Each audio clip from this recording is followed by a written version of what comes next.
Nous célébrons aujourd'hui Monsieur Caleb Abraham, lauréat du prix de la ville de Lausanne, pour un mémoire de maîtrise en histoire moderne intitulé « La bibliothèque de l'Académie de Lausanne au XVIe siècle ».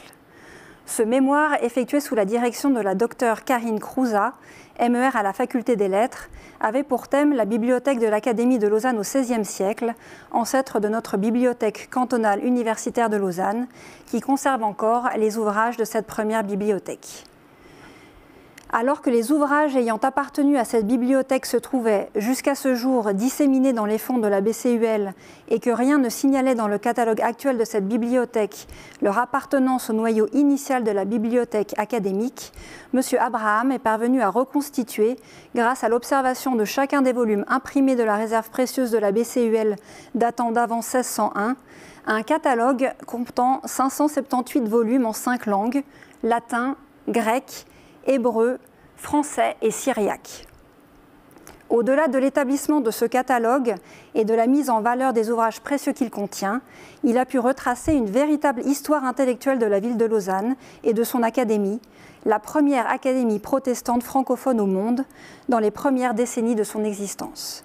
M. Abraham a ainsi pu montrer que l'on lisait alors de nombreux ouvrages d'auteurs catholiques dans plusieurs langues. Nous sommes ainsi heureux de pouvoir récompenser aujourd'hui un travail remarquable qui prolonge de manière féconde nos liens avec la ville de Lausanne. Je vous propose maintenant d'entendre M. Abraham à propos de ses recherches. En fait, à la section d'histoire, on pousse les étudiants, pour leur mémoire, on les pousse à faire un travail sur des sources inédites, faire quelque chose de neuf, faire quelque chose qui contribue à la recherche historique.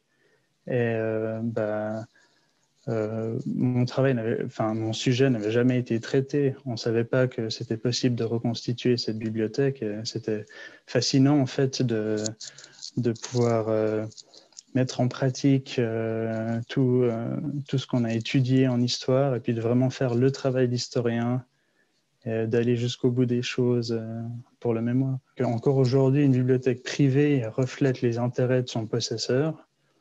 Eh bien, cette bibliothèque académique du XVIe siècle reflète les intérêts des écoles de pensée des professeurs de l'époque.